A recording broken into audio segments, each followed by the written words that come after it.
Welcome to Madras வீட்டு சமையல். இன்றைக்கி வந்து டேபிள் ஆரஞ்சு எப்படி வளர்க்குறது, ஸோ இதில் என்னென்ன ப்ராப்ளம்ஸ் வரும், ஸோ இது எந்த மாதிரி பிளான்ட் வந்து நம்ம செலக்ட் பண்ணலாம், அந்த மாதிரி வந்து டிப்ஸ் வந்து நான் சொல்லலான் இருக்கேன்.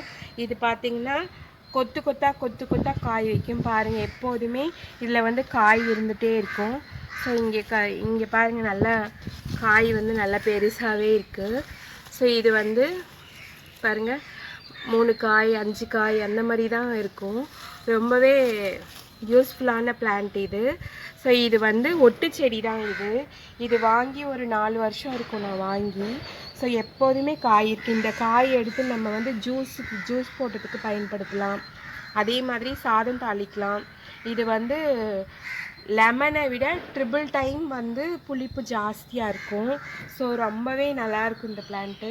நீங்களும் கண்டிப்பாக இந்த மாதிரி ஒரு பிளான்ட்டு வாங்கி வளர்த்தி பாருங்கள். மண்கலவை பார்த்தீங்கன்னா ஆஸ் யூஷுவல் தான். 1 பங்கு கொக்கோபீட்டு, 1 பங்கு தோட்டத்து மண், 1 பங்கு உரம், இப்படி தான் நான் வந்து ஆட் பண்ணியிருக்கேன்.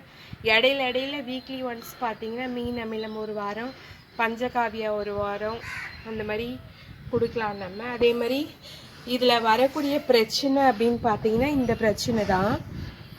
இது தெரியுதான்னு பாருங்கள்.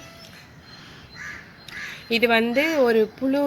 இது வந்து என்ன புழுன்னு பார்த்தீங்கன்னா பட்டாம்பூச்சி வந்து இதில் வந்து முட்டை வச்சு இது பண்ணிட்டு போயிடும். ஸோ இது எப்படி கண்டுபிடிக்கணும்னா, இந்த லீஃப் வந்து பார்த்திங்கன்னா இந்த மாதிரி கடிச்சு இந்த மாதிரி இருக்கும் பாருங்கள். இந்த இடத்துல கூட அந்த புழு இருக்குது, தெரியுதா பாருங்கள். ஸோ இந்த மாதிரி நீங்கள் பார்த்தீங்க அப்படின்னா உடனே இப்படி நசுக்கி விட்டுருங்க. அப்படி இல்லைன்னா இந்த லீஃப் ஒரு மாதிரி அருவருப்பாக இருக்குன்னா இந்த லீஃபோடு எடுத்துட்டு இப்படி கசக்கிட்டு தூரமாக போட்டுருங்க. ஸோ இதுதான் இதில் வரக்கூடிய முக்கியமான பிரச்சனை.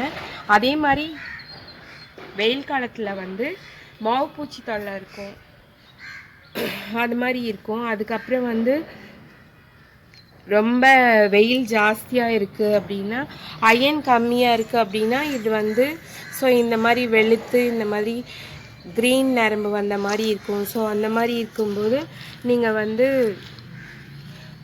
பழக்கரைசல் கொடுங்க, வாழைப்பழ கரைசல். ஸோ அப்போ வந்து அது வந்து சரியாயிடும்.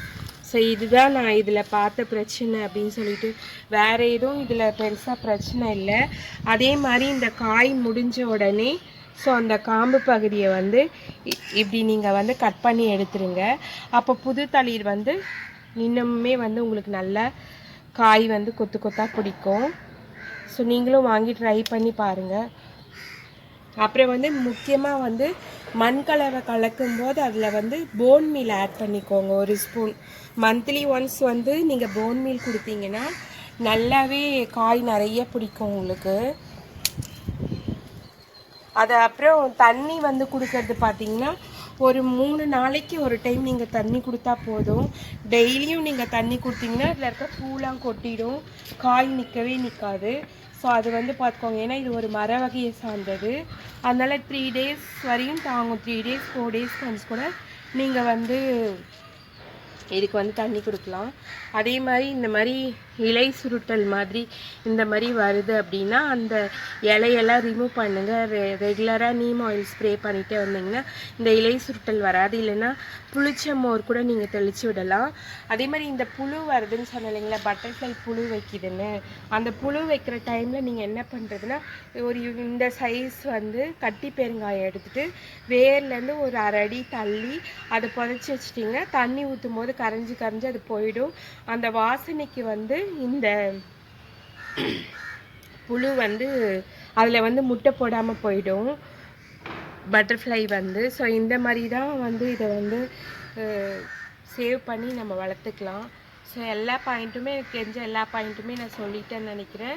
கண்டிப்பாக நீங்களும் வளர்த்து பாருங்கள். ஸோ உங்கள்கிட்ட இந்த பிளான்ட் இருந்ததுன்னா நீங்கள் எந்த மாதிரி பிரச்சனை ஃபேஸ் பண்ணீங்க, எனக்கு தெரியாத பாயிண்ட்ஸ் ஏதாவது இருந்தால் கூட கமெண்ட்டில் சொல்லுங்கள். நானும் தெரிஞ்சு ஃபாலோ பண்ணிக்கிறேன். தேங்க்யூ ஃபார் வாட்சிங்.